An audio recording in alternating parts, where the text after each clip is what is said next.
Breakup हा शब्द ऐकला तरी मनात काहीतरी तुटल्यासारखं वाटतं नाही का?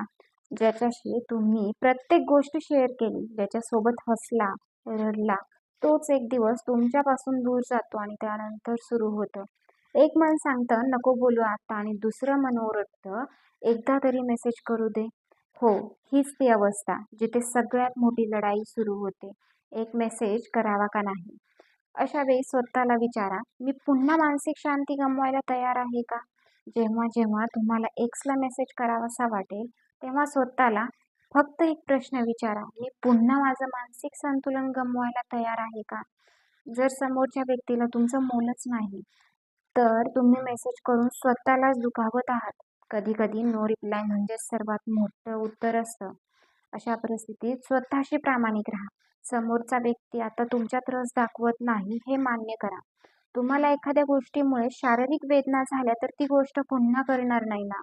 मग मानसिक वेदना पुन्हा का सहन करायच्या? तुमचं मानसिक आरोग्य हीच तुमची खरी संपत्ती आहे, हे नेहमी लक्षात ठेवा.